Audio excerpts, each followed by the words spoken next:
Hello everyone and welcome to the Shellz Show. I'm Shellz, your host for today, and today we're going to be discussing the AFC East, going through some predictions, how this division is going to shape out. I think this is the easiest division in football, and coming from a Patriots fan, I'm just going to admit it right now, it really is the easiest division in football. I'm not going to lie.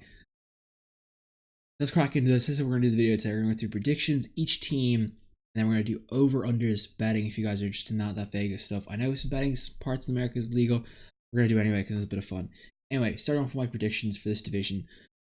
I'm going to follow the bookies to an absolute T, Vegas to a T, if you guys know what I mean. New England are going to win this division. Let's be honest. Is Miami going to do a title challenge? No. Is Buffalo going to do a title challenge? No. Are the Jets going to do a title challenge? Come on, there's a better chance of Ward improved, not wet, the Jets winning this division.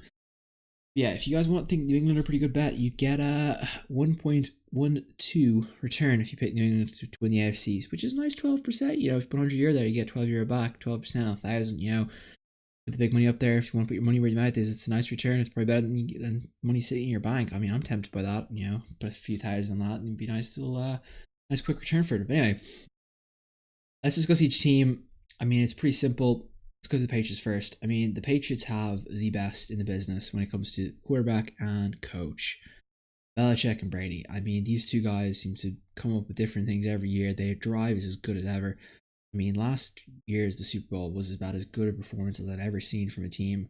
That second half was incredible. There was absolutely no room for error, and the Patriots absolutely did pretty much everything they should be doing. Anyway, I forgot to put the picture on. Anyway, yeah, it's the Patriots.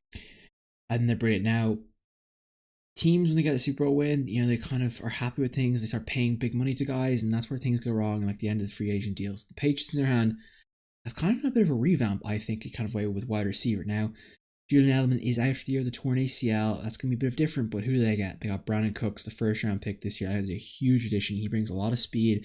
He can play some of the Edelman roles, I feel, and we'll see what happens. They also got more speed this week by getting Philip Dorsett, the former Miami standout, and the Colts for Jacoby Brissett. That's a very interesting trade because it's a trade I think is going to suit the Patriots very much. Jacoby Brissett's a great quarterback. I think he was the third best in the AFC East. Sorry. But yeah, he's a class quarterback. But I think at the end, Patriots need another wide receiver. Philip Dorsett can return punts. He's going to bring some dynamism to this Patriots offense. Then, of course, and if things get any better, got Gronkowski back from injury this year. Oh, and yeah, they've upgraded their running back core, bringing Mike Gillislee in for the Bills, who I think is actually a much, much better option than LeGarrette Blount. On the defensive side of the football, Patriots are signed a stud cornerback. It's rare that Bill Belichick goes out and puts the money where his mouth is, but he really did that with Stephon Gilmore, big piece of the defense. I think Lawrence Guy's going to be a good piece. You know, they got David Harris from the Jets. Interesting these guys will work, but I think the Patriots have definitely gone out, and we'll see a lot more of Dante Hightower on the edge. Anyway, that's a look at the new pieces. Anything else? I think Patriots-wise, defense, I think they're pretty much exactly to do it. I mean, let's be honest. The Patriots pieces are as good as they can be, and I think the defense this year still returns the same guys. It returns most of the same guys. Like when Ryan moved on to Tennessee, but he's been replaced by Gilmore. Eric Rose, a fantastic player. Devin McCourty back there cleans up everything. Dante Hightower, I mean, look across the Super Bowl how good that kid can be. Can the Patriots go 60 now? That is the big question. And I think that's a really seriously a very good proposition that the Patriots are going to do that this season. There's a few games that potentially might be hiccups along the line. We'll see where things go. Anyway, let's move on to Miami. Now, Miami. Unfortunately, Miami, Ryan Tannehill. Why was Ryan Tannehill scrambling with a partially torn ACL in the first place? I do not know. But Ryan Tannehill out with the torn ACL for the year. A huge loss. Not just huge, massive. He is their franchise quarterback. He's everything to them. While I don't think he's a great quarterback, he is a very, very good, manageable, and serviceable NFL player.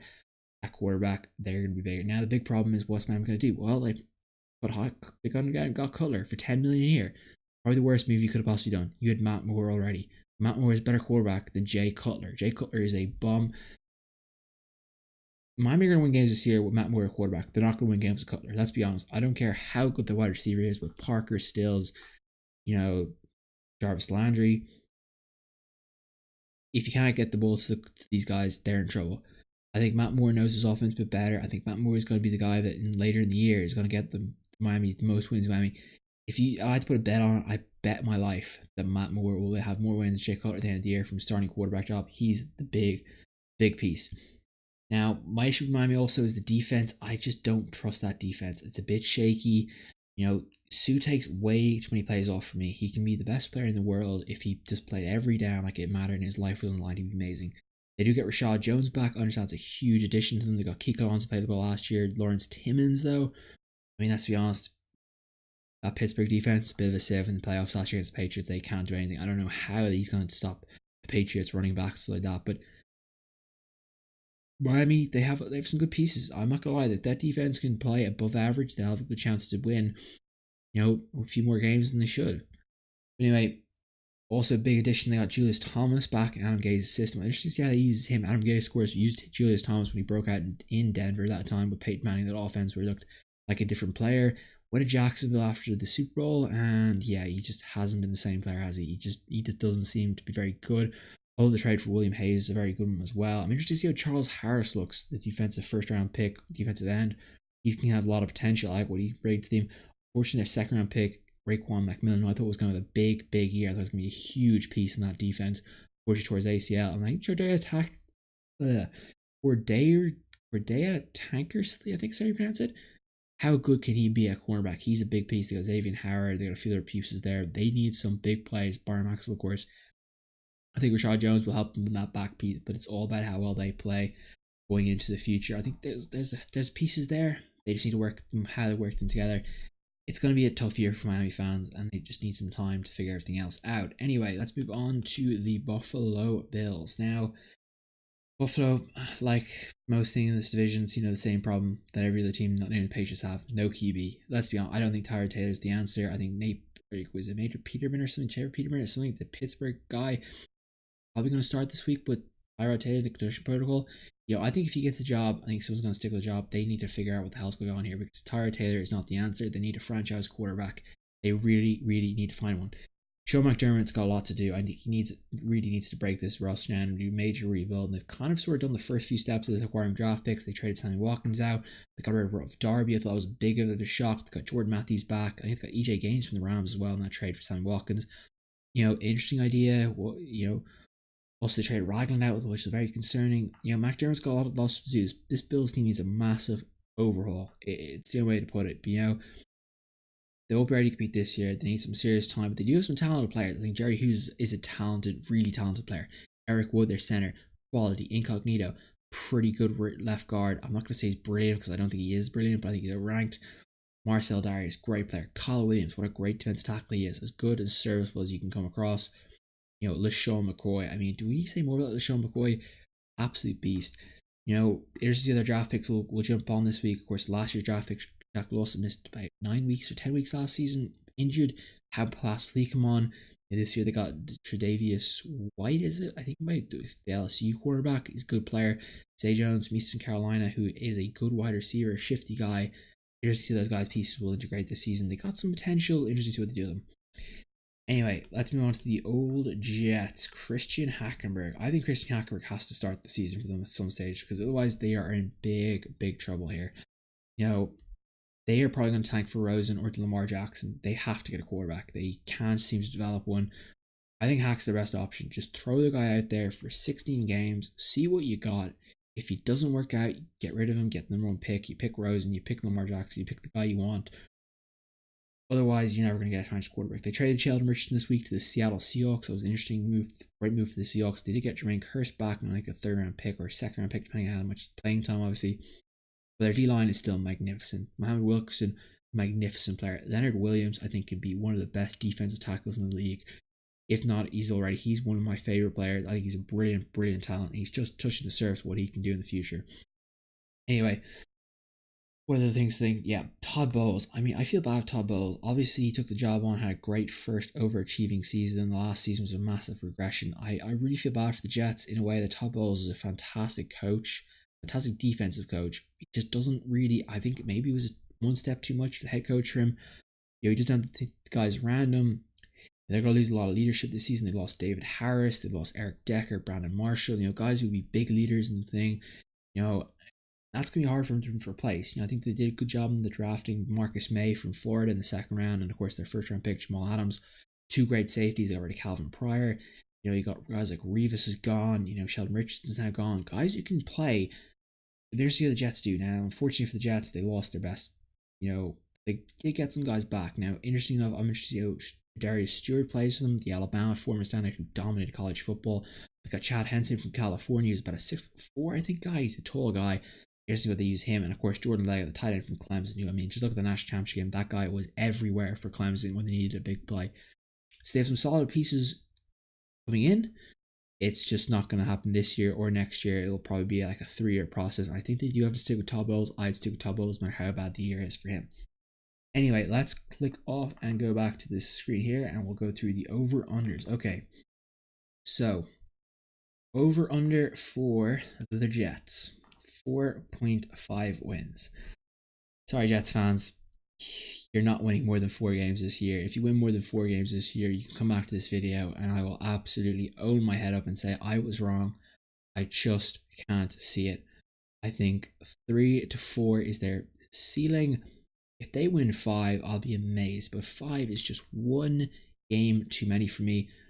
I'm going to go with the under. Buffalo, 6.5 wins. This is the tough one now. I've been thinking this one all day. I'm going to have to go with the over. I think the Buffalo will win 7 games. Now, actually, no. They're not going to win 7 games. They're going to win 6. Buffalo will win 6 games this year because I think LaShawn McCoy could take them to 2 or 3 games. And I think they can basically have the defense can win 3 more. I'm going to give them, I just can't for sure say at the over. This is the toughest one. It's literally like 52-48 for me. But yeah, I'm going to have to stick with 6 wins, guys. Unfortunately, I'm going to have to go back on what I was going to say. 6 wins, their best case scenario. Miami Dolphins, 7.5. This is a tough one, isn't it? This is another toughie. Vegas has set these lines very good for these last 2. I'm going to have to say, I think Miami can get to 8-8 if they play Matt Moore. But it's how long will Adam Gase go Cutler. Adam Gase seems to absolutely love Cutler like David Caldwell loves Blake Bortles, and that's a ridiculously bad thing. To be so one-dimensional like that is going to do damage. I'm going to do a little situational thing. If Cutler plays more than 10 games, 0 chance Miami gets to 7.5 wins or gets to 8 wins. If Cutler plays in 6 and 8 games and Matt Moore finishes the season, they'll get 8 wins. That's what I'm going to say things. It's a difficult one to do. I would stay away from that Miami line. Not touching it at all. Anyway, New England Patriots. This one is probably the easiest pick of the day. 12.5 wins. Now, this is the easiest over of the day. You obviously have to take the Patriots over. Are they going to win 13 games? Absolutely. Are they going to win 14 games? I think 14 games is the minimum the Patriots will win this season. Absolutely going to say it's going to be that. 15? I think they will win 15. And I'm going to homer that and say the Patriots will win 16 regular season games this year. This is the one year the Patriots are going to go for 19. I feel like this is the one thing the Patriots are coming back for. Bill Belichick, Brady, and that is exactly what they did this season. They went out of their way. They won the Super Bowl last year. They've done everything they could possibly do. What more to do? Okay, go for the perfect season now. That's exactly what they're going to do. This is the year. Interesting to see what happens and how it will happen this year. But anyway, that's my AFC predictions. That went for 13 minutes. I thought it would be a little much shorter than that video, but wow, this one pretty long. Hope you guys enjoyed this type of video. If you do, like and subscribe and comment below any questions, theories, or anything you guys have together, or anything you disagree with me on. I like to hear if people disagree with me. I like to hear other people's viewpoints, something like that. But anyway, guys, thanks so much for watching. This was a good episode, I think. I hope you guys really enjoyed. I'm looking forward to the NFL season. Thank God it is back for good. I'm looking forward to football until February now. Good night.